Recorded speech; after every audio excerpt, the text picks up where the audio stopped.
What up, and welcome back to Boring Reviews. Fantastic here. Not so fantastic here. Just kidding. Doing great. And today we're reacting to another from a favorite comedian, Michael McIntyre.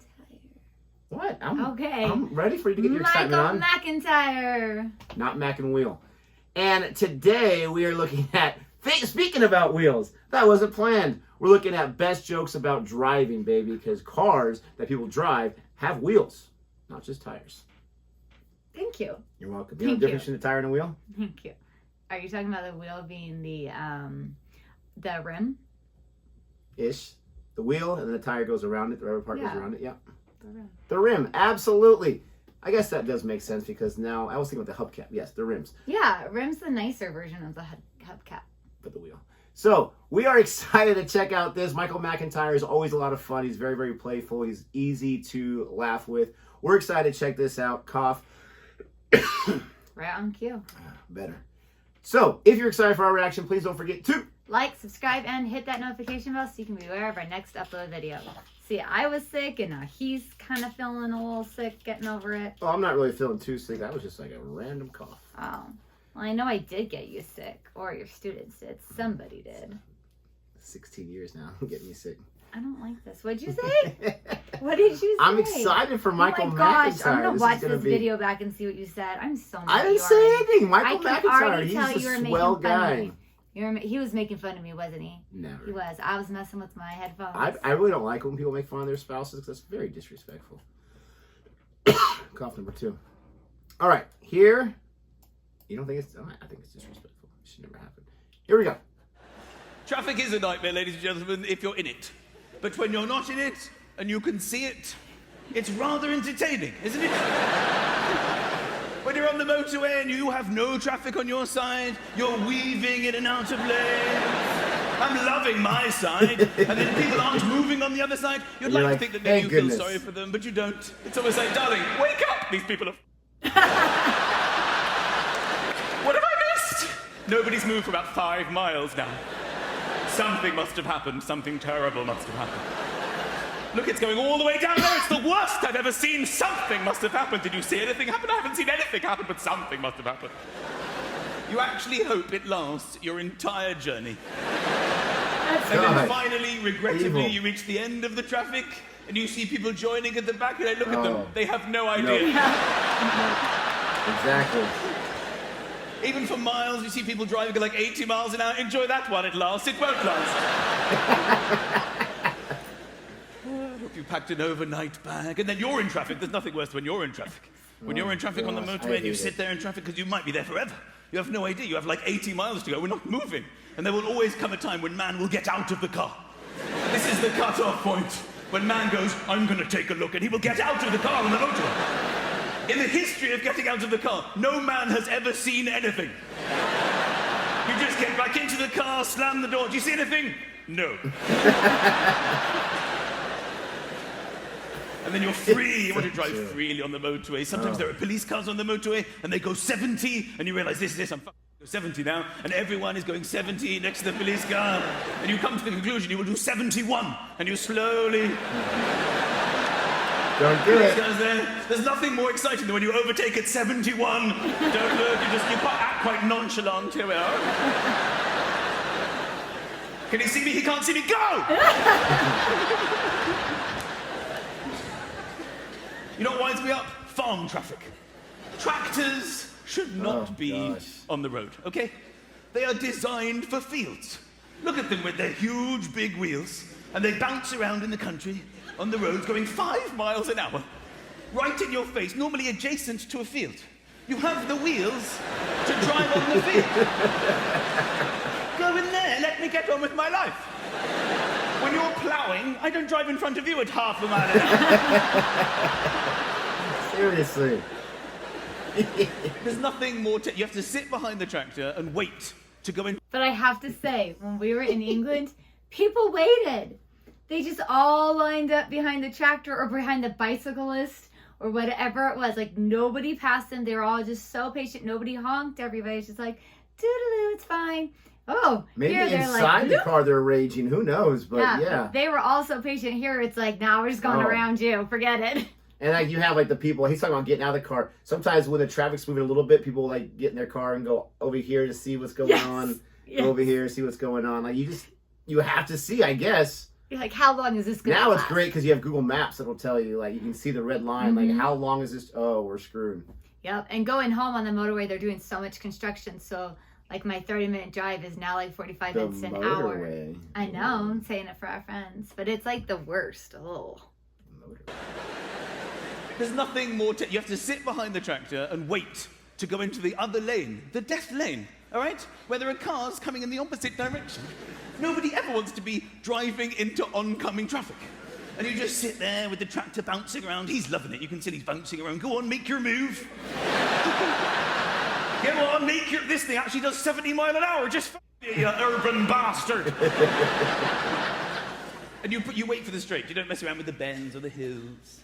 Wait for the straight, and then you have a little look, and then you edge back in because you realize death is coming. I could have died.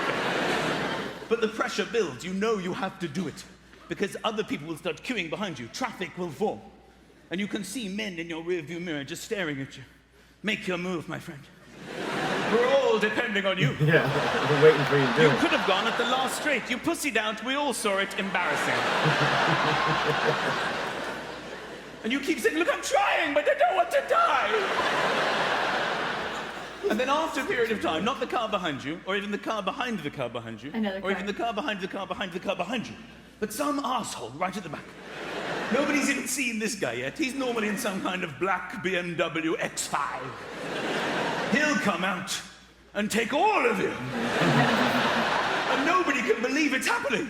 Everyone in the queue are like, we're being raped of our masculinity. How could this happen? And you look into the distance to see, is there a car coming? And you can't help but think, as one, die. Sometimes they realize they've messed up and they try to get back in later in the traffic. And we don't let them. You've made your decision. Accept your fate, prick.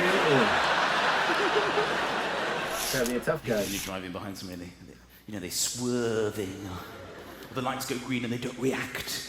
And you conclude, there's an idiot in that car. You start discussing it with other people in your car. Have you seen the idiot? Oh, complete idiot. And then you think, let's go past the idiot. Let's see what the idiot looks like. It's very rare in life you can see a genuine idiot human. Curiosity. And you wait for your first opportunity to overtake the idiot. And you can feel your neck muscles pulling. Idiot. A whole car full of people, in unison. Even babies in their car seats. Should do that. Who is phoning radio stations to warn of traffic jams? Who's doing that? Do we trust these people? You listen to the travel news, and they used to just tell you the travel news. So young. Now you've got people calling up with their own little updates. We just had a call from Barry. He says it's chock-a-block on the North Circular at Wembley. Thanks for your call, Barry. If anybody else has any travel news, call our travel hotline. Who the fuck is Barry? Who in their right mind gets stuck in traffic and just goes, quick, get me the phone. I must warn the others. Hello, is that the radio? It's Barry. It's too late for me. Save as many as you can. Please hurry, I'm running out of battery. My favourite button in the car, and again I'll speak for all of us when I say this, I think is the hazard warning lights. There's something very exciting about that little red triangle in the corner. When you push it, when you become a hazard, you think, oh, I'm a hazard. You feel quite excited. I must warn everybody that I'm a hazard now. I've broken down. You put it starts flashing in the car, and everything's Very working. important. All the indicators. We're a hazard. Yes, I've done the right thing. I've done the right thing. But we've interpreted the hazard in other times of our life. A fun one is on the motorway when you hit traffic, Suddenly you're going 70, 80 miles an hour, then suddenly there's traffic, you have to slow down. That was dangerous. I went from high speed to nothing. But your thought is no longer with yourself. Your thought is with everybody behind you. I must warn them. I must warn them of the braking danger that lies ahead. And I will use my hazard warning light. Can you see me? Can you see me? You must slow down. You're looking in your rearview mirror. Have you clocked me yet, my friend? And it's a lovely moment. They're like, I see you, and I shall warn the one behind. I'm warning. You even feel quite excited when you see it in the distance. Oh, we're working as a team. I'm coming.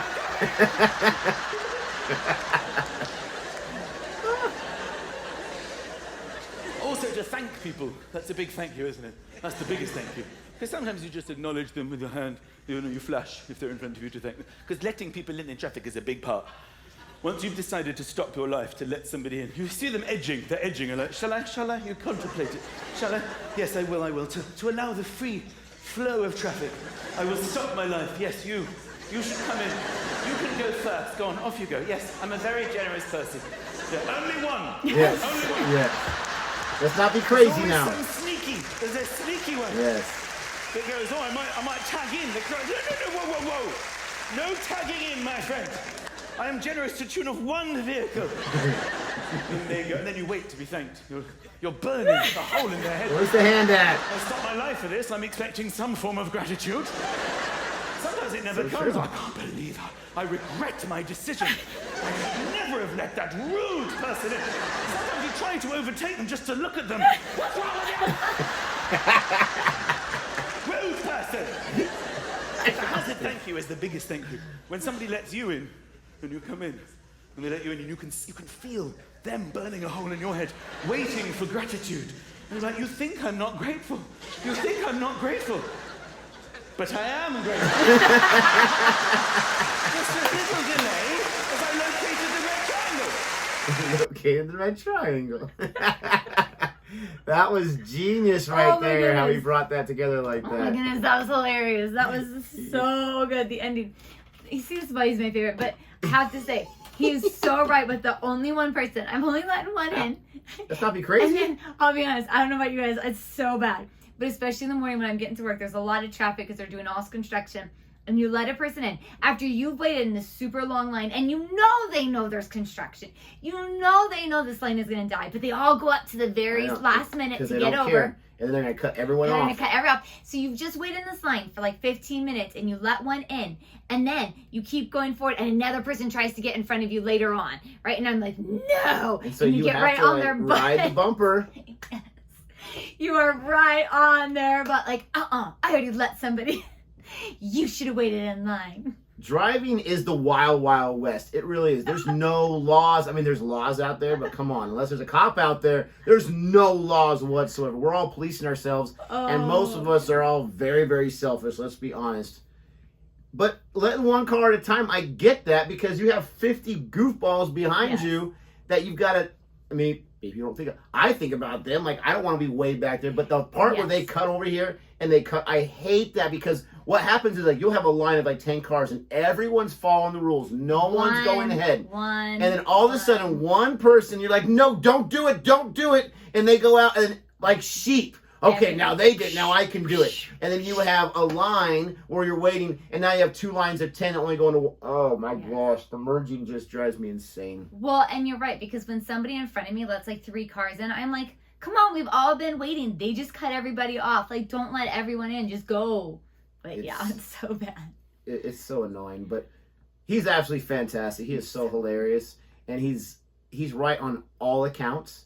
I mean, the traffic. I don't think like I'm so happy that those people have that traffic. You're just happy you're not in that traffic. But I always feel bad for the stragglers that are going at top speed and they have to start to slow down because we just saw last or 2 weekends ago when we went out of town real quick. You guys are screwed. Yes. It's about, and then sometimes you're driving and I just feel bad. Jodi, it's still going. It's still going. And you're going like 70 miles per hour. And it's worse when you're like in the middle of nowhere, like when you're traveling from city to city or state to state. And so you're like in this stretch of nothing. And like for us, it was like a stretch of desert. And this language. So it's like there's nowhere they can really pull off in the side of the road. Like if you don't have gas, you're stuck. Like, and you're hoping the kids don't say they have to go to the bathroom. Oh my gosh. What are we going to do? Where are we going to go? The whole world is at a stop still. So you're on the side of the road. Hi, we can all see you, pal.